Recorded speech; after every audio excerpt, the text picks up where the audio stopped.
Elena Wilson had a planned 25 men, one hidden secret, and exactly $80,000 to save her husband Mark from being killed by ruthless loan sharks. But as her body paid the price for his addiction, she discovered that the real danger wasn't just in the motel rooms, it was living right under her own roof. Mark Wilson looked like an ordinary man. He wore clean shirts, kept his hair trimmed, and drove an aging Toyota Corolla. From the outside, he blended into the background of any suburban street. But behind his tired eyes was a secret that had been growing darker by the day. For nearly a year, Mark had been gambling almost every night poker, dice, backroom blackjack games run by men who never smiled. It started harmlessly enough, a few bets at the bar with coworkers. But once he found his way into the underground scene, the stakes became higher, and so did the debt. His wife, Elena, thought Mark was just going through a rough patch. He'd lost 2 jobs in 6 months, and the stress had made him distant. But she believed in his goodness. She had married him 7 years ago because he was calm, dependable, and never the kind of man to take wild risks. She didn't know he had borrowed money from dangerous people, starting with small loans to cover bad nights, then larger sums to pay off interest, and finally falling into a hole too deep to climb out of. By the time Mark owed $80,000, his options had dried up. He couldn't borrow more because everyone knew he was already drowning. He stopped answering phone calls. When he left the house, it was always with anxiety etched into his face, eyes darting around as if he was expecting someone to jump out at him. Elena noticed his sudden weight loss, the pale skin, and the way he flinched at every knock on the door. But he never confessed, not even after she begged him to talk. One morning, Mark left the house without saying a word. He didn't take his phone, and his car was still parked in the driveway. Elena thought he might be walking to a job interview, but when he didn't return by midnight, she called the hospitals. No one had seen him. He came back 36 hours later, limping and bruised, with a look on his face that didn't belong to the man she married. He sat at the edge of the bed, staring at the floor for nearly an hour before muttering that everything was falling apart. The story he told her that night shattered everything. He explained the gambling, the debts, and the threats. He told her that 2 men had cornered him behind a liquor store and warned him this was his final notice. They gave him exactly 60 days to pay the full amount or they would return and take something he could never replace. Elena was silent, staring at her husband like he was a stranger. The betrayal stung, but her instincts kicked in. She couldn't cry or scream, not yet, there was no time. They were in real danger. Over the next few days, Elena began researching. They had no savings, no house to mortgage, and no relatives with money. She called in every favor she could think of, but the most anyone could offer was a few $100s. Mark was too afraid to leave the house now. He jumped at every sound, he barely ate. Elena started locking the doors and sleeping with a kitchen knife under her pillow. Her mind ran through every option. Selling their car would get them maybe $4,000, pawning their electronics another few hundred, still nowhere near what they needed. She thought about getting a second job, but even with 2 full-time salaries, it would take years to earn $80,000. Time was the one thing they didn't have. One night, Elena was scrolling through a classified site looking for high-paying gigs. She stumbled across a listing titled, "Generous Gentleman Seeking Private Companion." The payment was $3,500 for one evening. She clicked it, heart pounding. The post was vague but direct, no strings, privacy guaranteed, cash on the spot. She closed the laptop, then reopened it. Then sat in the dark for an hour, staring at the wall. The next morning she created a new email address using a fake name. She uploaded a blurred photo of herself, made a temporary phone number, and replied to the listing. The man responded within minutes, polite and professional. He gave her a hotel name, a room number, and a time. She still wasn't sure if she would go, but when she looked at Mark curled up on the couch, shaking from fear, she made up her mind. Elena left the house that night wearing a black dress and a coat. She paid cash for a cab, took the long route, and used the back entrance of the hotel. She didn't give her real name, and she made sure no one saw her face clearly. The man she met was older, respectful, and didn't ask questions. The encounter lasted less than 2 hours. When it was over, he handed her a thick envelope with $3,500 in it, just as promised. She walked home in silence, hands trembling, stomach sick. But when she reached the door, she felt something she hadn't in weeks control. She hid the money in a box under the sink and told Mark she had gotten an advance from a job interview. He didn't ask questions, he just hugged her and said thank you. The next day, she posted another ad. Her plan was simple: 25 clients, each one paying between $3,000 and $4,000. That would give her the amount they needed, plus a buffer in case things went wrong. She created a spreadsheet on her phone, marked each date, time, amount, and location. She changed her hair, wore sunglasses, used different voices. She treated it like a job, one that paid well and carried enormous risk. By the end of the first week, she had met 5 men and earned nearly $17,000. Some were awkward, others were cold. None asked her real name. She rented motel rooms using cash and aliases. She never used her real phone. Every move was planned, every lie rehearsed. But what she didn't know was that someone had already noticed her pattern. In a city that prided itself on being safe, Elena Wilson was entering a world where safety was an illusion. And the deeper she went, the harder it would become to climb back out. What began as a desperate mission to save her husband would soon spiral into something far more dangerous. Elena's world shifted in a matter of weeks. What began as a reluctant decision taken under extreme pressure quickly evolved into a system of dangerous, methodical operation where she transformed into someone else entirely. Her face remained the same, but her eyes hardened. She no longer moved through life as Mark's worried wife. She moved like a ghost, slipping between identities, always 2 steps ahead of discovery. There was no room for hesitation anymore. With every man she met, she was 1 step closer to paying off the $80,000 debt that threatened to destroy them both. Her daily routine became strange and rigid. She woke up early and told Mark she had found part-time work at a boutique across town. She even printed fake business cards with the boutique's name in case he got suspicious. She left at the same time each morning and didn't return until evening, often carrying a shopping bag filled with random items to make the lie more convincing. In reality, she was traveling to different areas of the city, scheduling appointments, booking motel rooms under fake names, and earning cash in envelopes that she immediately stored in a small safe hidden beneath the floorboards in their bedroom closet. By the 3rd week, Elena had met with 9 clients. Some were married, others were divorced. A few didn't even speak much. They paid her for silence and left no trace of themselves. She didn't want to know their stories. She didn't want them to know hers. The only thing she took from them was the money and sometimes fear. Each encounter chipped away at her. Her body felt numb, her mind distant, but she forced herself to keep going. Every envelope meant Mark was safer. Every meeting was a wall built between her husband and the men who threatened to destroy him. She kept meticulous records. On a locked phone hidden in a fake air vent in the bathroom, she listed each man by code names, the time and location of their meetings, and the amount paid. She didn't trust her memory anymore. Sleep came in brief, shallow waves, always interrupted by the sound of phantom footsteps or distant knocks that made her heart race. Even in silence, the fear never left. As her earnings increased, so did the risks. At a motel just off the highway, she noticed a man loitering in the parking lot during one of her appointments. He wore sunglasses even though it was raining. He didn't approach her, but she knew he was watching. When she returned 2 days later to meet another client, the same man was there again, pretending to talk on his phone. Elena changed her plans immediately. She left through the back exit and canceled the appointment. That night, she rented a small storage unit under a false name and transferred the entire stash of money and records to a locked box hidden behind crates. The stress began to weigh heavily on her health. She stopped eating full meals, relying on coffee and energy drinks to keep her alert. She often woke up gasping for air, her clothes soaked in sweat.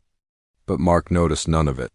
He had begun to relax, believing that Elena's new job was fixing everything. He asked fewer questions, watched more television, and started gambling again in small doses. Elena pretended not to notice. She couldn't afford another fight, not now. Her 20th client changed everything. He was well-dressed, mid-40s, and insisted they meet in a luxury hotel downtown. Everything about him was polished, his clothes, his words, his behavior, but something felt off. After the meeting, he left quickly, but Elena discovered a pen left on the nightstand. It didn't look like anything special, but it had weight to it, too heavy for a regular pen. Curious, she took it home. She didn't examine it until 2 days later. She unscrewed the top and found a hidden USB stick inside. Her stomach dropped. She plugged it into her laptop and found folders filled with video files. Some featured her. Others, unknown women in similar rooms in similar situations. Her face, her movements, it was all there, recorded without her knowledge. He had filmed her. She felt her throat tighten, her hands go cold. It wasn't just a violation, it was a threat.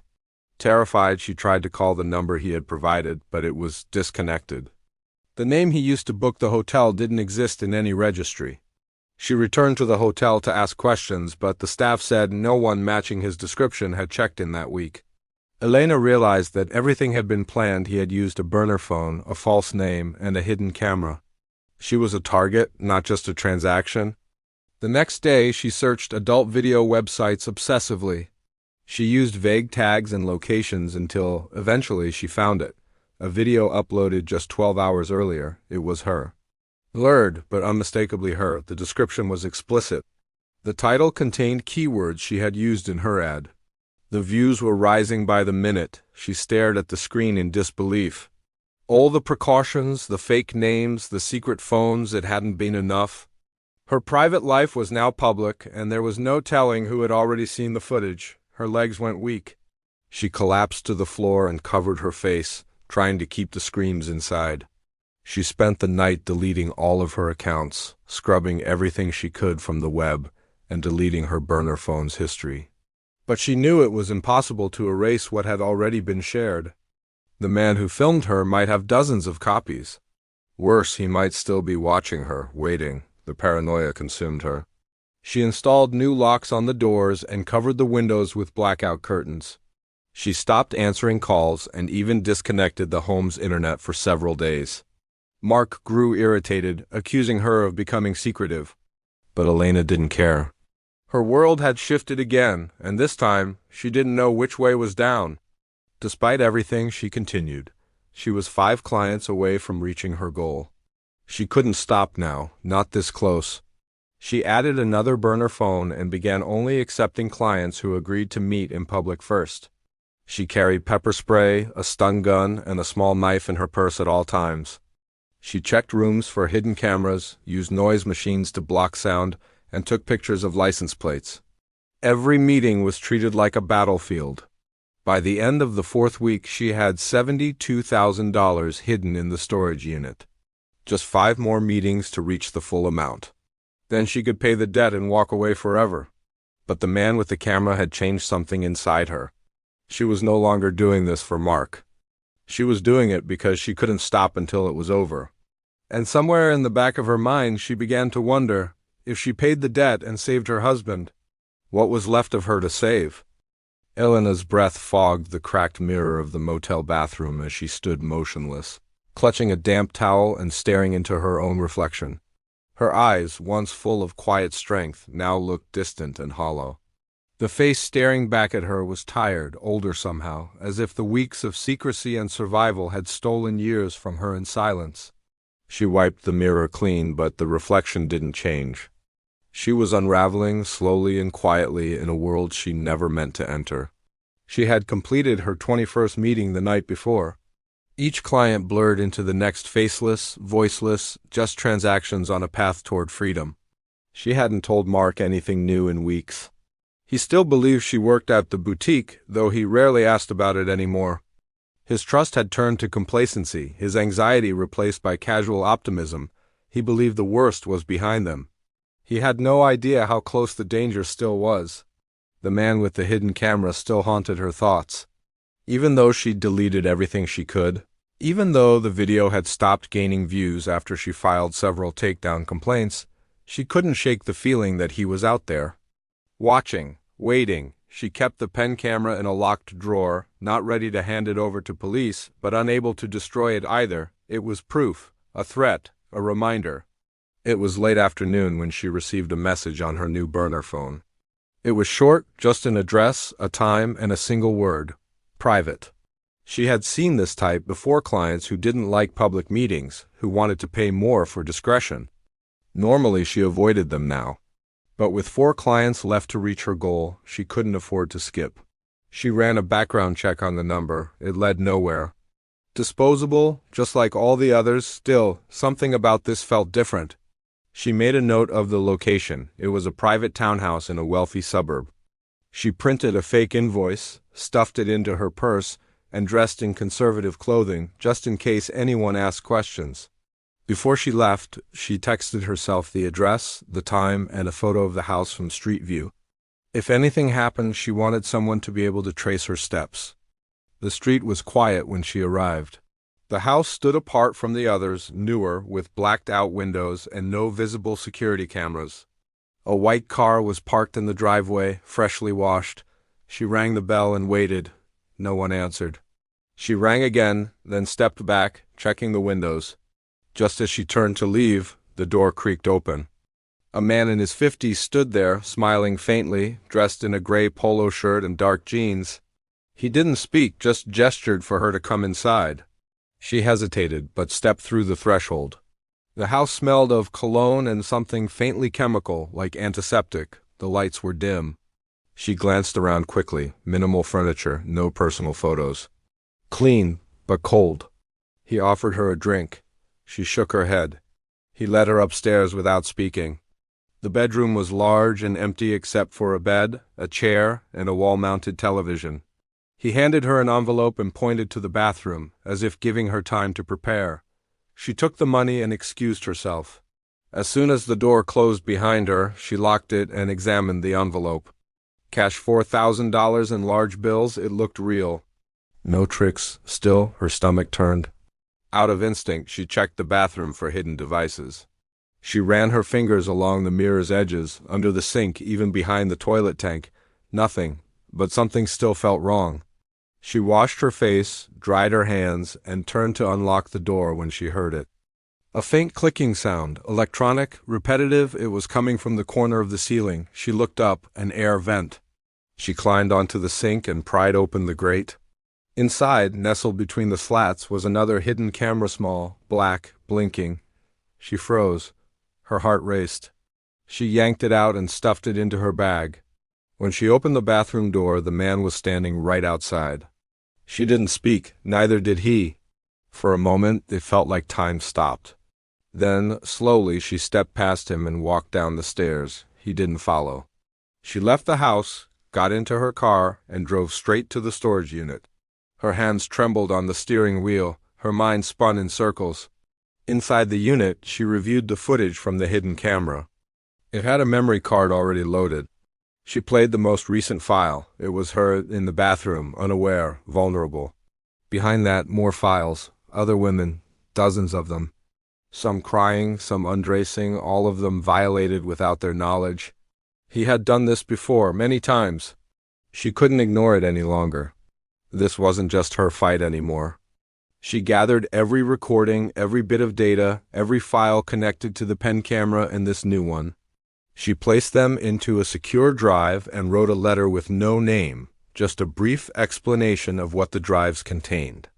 The next morning, she mailed the package to a local journalist known for exposing criminal rings. She didn't include her own name, but she knew it would make an impact. That night, the news broke online. A series of leaked videos led to an investigation into hidden surveillance in multiple motels and private homes across the state. 2 arrests were made. One man was identified as the operator of an illegal voyeur ring. The other had fled the country days earlier. Authorities discovered hundreds of hours of footage, dozens of victims, and links to foreign websites. Elena watched the news in silence. Her face never appeared. Her name was never mentioned. She had exposed them. She had shut them down, but the victory felt hollow. When she returned home, Mark was asleep on the couch. The television hummed in the background. On the table beside him sat an envelope torn open, revealing a scratch-off lottery ticket and a receipt from a betting app. She stared at it for a long time, her expression blank. She had risked everything, her body, her safety, her sanity, to protect this man. And now she realized he hadn't changed at all. He had never stopped gambling. He had just waited until he thought the coast was clear. Elena walked upstairs and sat on the edge of the bed, staring at the floor just as Mark had done the night he confessed. Her mind felt heavy, but her decision was light. She had 3 more clients left to meet. Enough to push her past the $80,000 mark, enough to finish the mission. But Mark would never know what she had done for him. And when she left, he wouldn't know why. Elena stared at the spreadsheet on her burner phone, her finger hovering over the screen. 3 clients remained. 3 final meetings. Her total earnings sat at $78,500, just $1,500 short of her target. The finish line was near, but it felt miles away. The last few weeks had aged her. Her body felt brittle, and her thoughts came slower now, weighed down by fatigue and a persistent knot of dread that never left her chest. The only thing that kept her moving was the plan: finish, pay the debt, disappear. She no longer checked in with Mark about anything. Their conversations were hollow, reduced to routine phrases. He asked how her work was going. She responded with vague answers. He stopped pressing. Elena noticed his phone habits had changed again. He hid the screen when she walked by. She once saw him receive a notification with a betting logo on it. He quickly dismissed it, pretending to yawn. The man she was fighting for wasn't even trying to help himself. But Elena couldn't afford to confront him now, not when everything hung by a thread. She scheduled the 23rd client for Thursday night. It was in a modest motel in the industrial part of the city. She arrived early to inspect the room, now paranoid about hidden cameras. She checked every vent, mirror, lamp, and picture frame.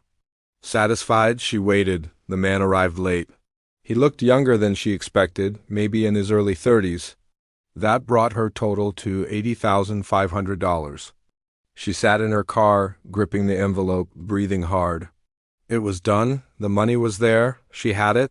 The goal was reached. She could stop. But something inside her told her not to celebrate. Not yet. She still had 2 appointments on the calendar. Canceling them would raise suspicion. And she needed one last thing: certainty that she could vanish without leaving a trail. That night, Elena returned to the storage unit and packed the money into 2 separate duffel bags. One she planned to use to pay off Mark's debt in full. The other was for her an escape fund. She booked a new storage unit in a different name across town and transferred her escape bag there. Then she went home and made a list: places to go, new identity steps, names she would start answering to. By dawn, she had created an entirely new life in her mind. She felt clarity for the first time in weeks. The 24th client contacted her with a strange request. He wanted to meet at a residential address, an old warehouse now converted into what he called a studio space. Elena was immediately suspicious. She researched the property. It had no official owner listed, no business registered to the location. The satellite image showed a rusted structure with boarded windows. Red flags everywhere. She considered skipping the meeting, but something told her to go, carefully, not for the money, but for the answer. She arrived in the early evening. The neighborhood was quiet, half the buildings vacant. She parked her car 4 blocks away and approached the warehouse on foot, dressed plainly, no bag, no valuables. The door was slightly ajar. She pushed it open and stepped inside. The space was dimly lit, cluttered with outdated furniture and camera equipment. Tripods, ring lights, microphones, all covered in dust. At first it looked abandoned. But then she saw the table against the far wall. On it sat a stack of hard drives, each labeled with dates and codes. Dozens of them. Beside them, a monitor quietly played looping video clips from hidden cameras. It was a surveillance hub, one that hadn't been shut down. Elena took out her phone and began recording. She didn't know what this was yet, but it was important. She moved toward the drives when she heard footsteps. She ducked behind a tall storage rack. 2 men entered from a side door. One of them was the same man who had filmed her with the pen camera weeks earlier. She recognized his voice instantly, even though he never spoke much. The second man was taller, wearing gloves and carrying a laptop. They began reviewing footage. One screen showed her entering the warehouse minutes earlier. They knew she was there. Panic surged through her chest, but she stayed still, barely breathing. She looked up and spotted a small crawl space above the shelving unit. She quietly climbed onto a metal frame and hoisted herself up. The space was tight and covered in dust, but it gave her a view of the entire room. She watched as the men searched, arguing about her whereabouts. One of them pulled out a handgun from under the desk. Elena's pulse thundered in her ears. She texted the address to a secondary phone she had left hidden in her car. It was set up to auto-forward any messages to a secure cloud folder. A dead man's switch in case something happened. She waited for what felt like hours before the men finally gave up and left through the rear door. She didn't move until silence settled over the building. Once she was sure it was safe, she climbed down and grabbed one hard drive. She ran without looking back. She didn't stop until she reached her car, shaking and breathless. That night, she didn't go home.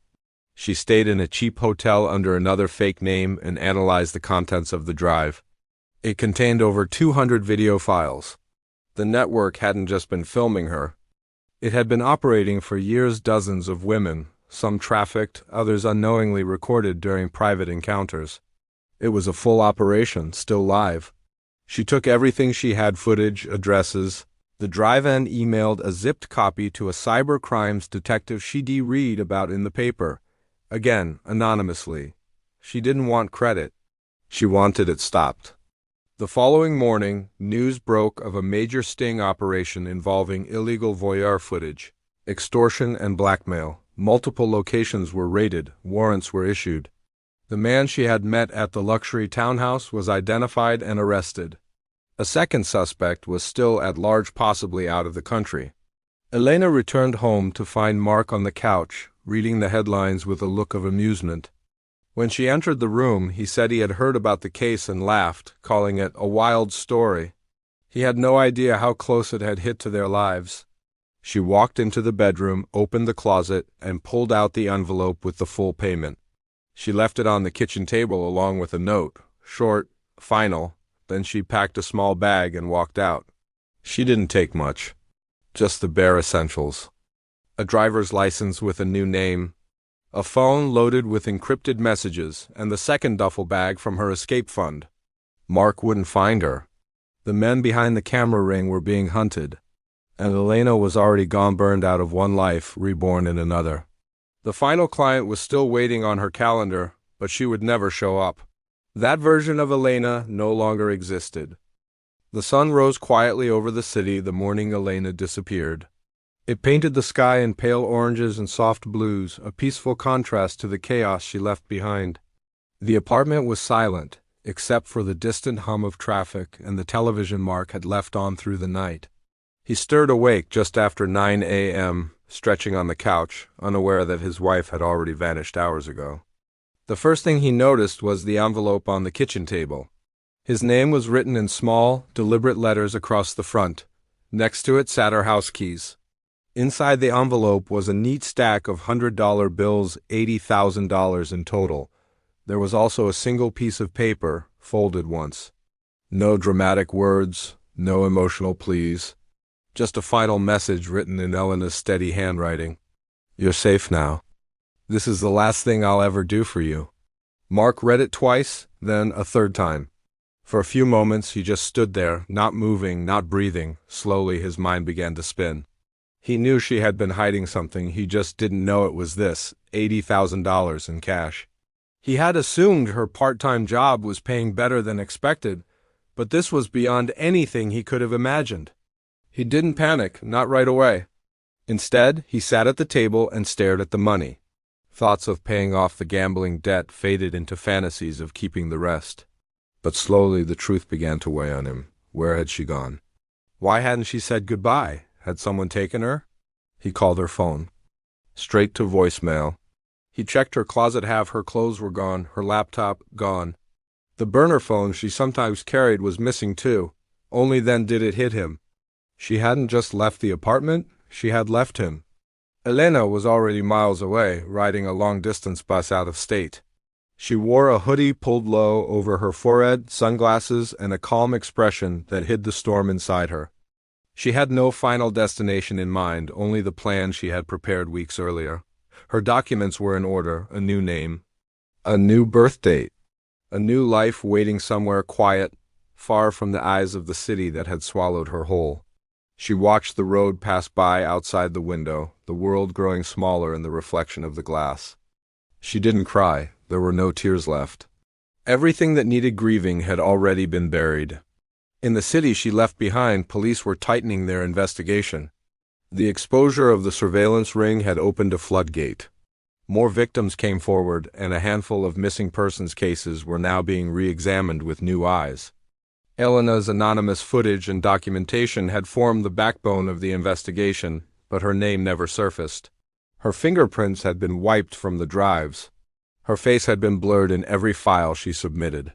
She had ensured her trail ended before it could begin. Still, the detective leading the case, a sharp, weary investigator named Ramos, suspected someone had played a crucial role behind the scenes. There were too many coincidences, too many leads sent from untraceable sources. But no matter how deep he dug, the mystery woman behind the exposure remained invisible. Mark, meanwhile, was unraveling. At first, he tried to live off the money Elena had left. He paid the loan sharks the full amount, expecting a clean slate. But instead of disappearing, they began checking in more frequently, believing he had more money than he admitted. He used what was left to gamble again, this time in bigger, riskier games. His addiction hadn't left. It had only been waiting. He told friends Elena had taken a job in another state, that they were doing long distance. But rumors spread. A neighbor said they saw her leave early one morning with 2 large bags. Another noticed she'd stopped coming home altogether. The boutique she supposedly worked at had no record of her employment. Eventually, one of Mark S. gambling associates pieced the story together and sold a version of it to a tabloid crime blog. That's when everything began to unravel publicly. The story was sensationalized. Housewife secretly sells body to pay off husband's gambling debt, accompanied by speculation, unverified photos, and wild theories. Some praised her, others shamed her. Mark gave no interviews. He kept a low profile, afraid of being connected to anything criminal, but the attention brought him no peace. Strangers emailed him. Reporters camped outside. Someone threw a brick through his car window. One night, drunk and desperate, he called the police to file a missing persons report. But by then, it was too late. Elena had scrubbed every connection, erased every breadcrumb. She had even mailed her mother a birthday card postmarked from a different country to throw off suspicion. The detective handling the case listened politely to Mark's story, then filed it quietly, knowing she didn't want to be found. In her new life, Elena lived simply. She rented a small apartment under her new identity in a quiet coastal town. She worked at an art gallery and kept to herself. She never used social media. She paid in cash. No one knew where she had come from, and no one asked. To them, she was just another quiet woman with a past no one dared to question. But sometimes she still woke up in the middle of the night, heart pounding, mind racing. The past didn't leave easily. The faces, the rooms, the money, all of it lived behind her eyes like old film reels that wouldn't stop playing. She kept a lockbox beneath her bed, filled with notes and newspaper clippings from the surveillance case. It reminded her of what she had survived, of what she had done. She had lost everything: her marriage, her sense of safety, her old self. But in return, she had found something that was worth more than money or forgiveness. She had found silence. And within that silence, a kind of freedom. The story of Elena Wilson never made national news. Her name was never included in the list of whistleblowers or victims. But her impact lingered in the broken network of criminals she helped dismantle, in the lives of the women she unknowingly protected, and in the ruin of the man she had once called her husband. Back in the city, Mark spiraled. With no money, no wife, and no reputation, he became a ghost in his own life. Eventually, he was arrested during a sting operation at another underground casino.